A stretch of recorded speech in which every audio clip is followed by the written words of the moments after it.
They say the two seas are separated by unseen barrier.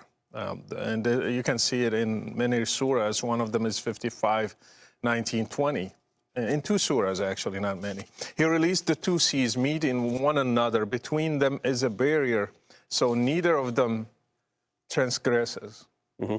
How do you respond to that? Well, it's amazing. All the Quran here is saying is that, hey, over here is water you can drink, and over here is water you can't drink. Everyone knew that. When I read the commentaries, they said the barrier is land. That's true. There's land. So there's water you can drink over here, water you can't drink over here, and then there's land in between them. And the point is actually a decent point. Like, look at how God set things up. Yes. But they're saying, no, this is talking about a barrier between fresh seas and so on, and they get all technical. It's like he's saying something very simple here. They play on words most of the time. Today, let's respond to Dr. David Wood and Brother Rachid's claims regarding the Quran's mention of two seas with an unseen barrier. They argue that the Quran merely describes something as basic as water being separated by land, and that Muslims interpret it too technically. Let's analyze these verses and their interpretations in context with science and logic to understand the true meaning behind them. The verse in question, Surah Ar-Rahman 55:19-20, states, "He released the two seas, meeting side by side. Between them is a barrier they do not transgress." Similar wording also appears in Surah Al-Furqan 25:53, which adds detail about the two waters being different in taste.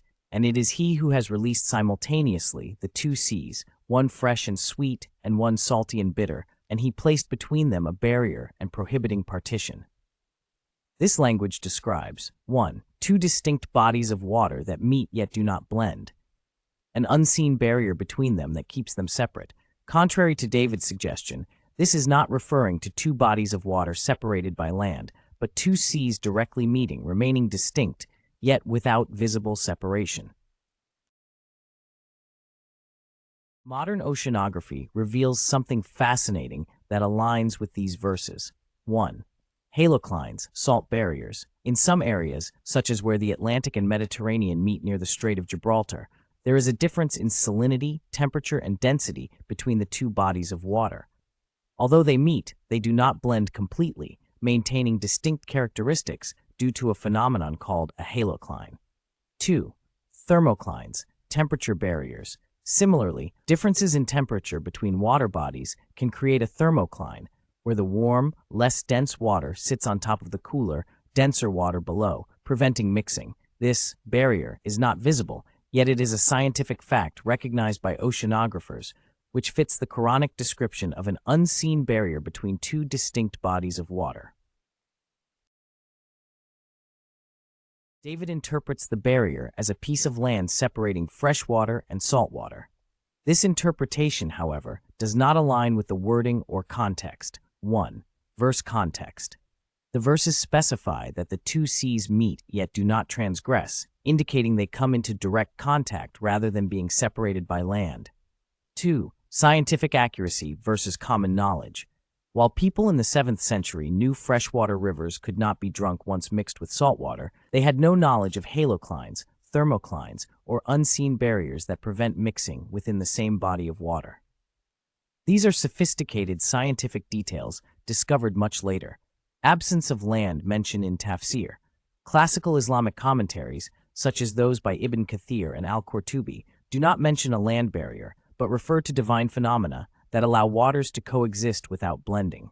This suggests that the Quran intended to convey a more profound meaning beyond a basic land division. Many scientists have noted the surprising accuracy of these verses. 1. Dr. William Hay, marine scientist. I find it very interesting that this sort of knowledge has been recorded in the Quran over 1,400 years ago.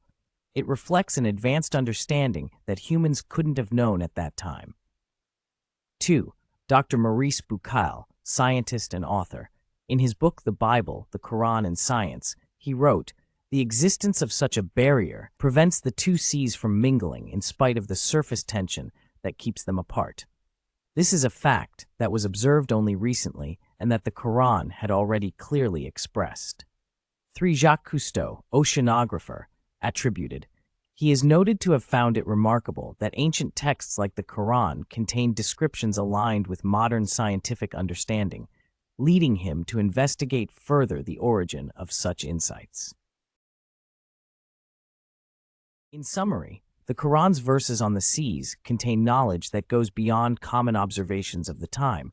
The descriptions of a barrier between two seas aligns with modern oceanographic phenomena like haloclines and thermoclines, which were only scientifically recognized in recent history. There is no evidence of such specific oceanic details in other ancient sources, and the Quran's language remains unparalleled in its precision. For an unlettered prophet in 7th century Arabia, such knowledge would be unattainable. The accuracy of these descriptions reflects a source of knowledge beyond human limitations, pointing to the Quran's divine origin. Thank you for watching. May Allah guide us to understand and appreciate the depths of knowledge the Quran offers. This is yet another example of how Quranic verses align with discoveries only confirmed by modern science, a testament to its timeless relevance and truth. Assalamu Alaikum.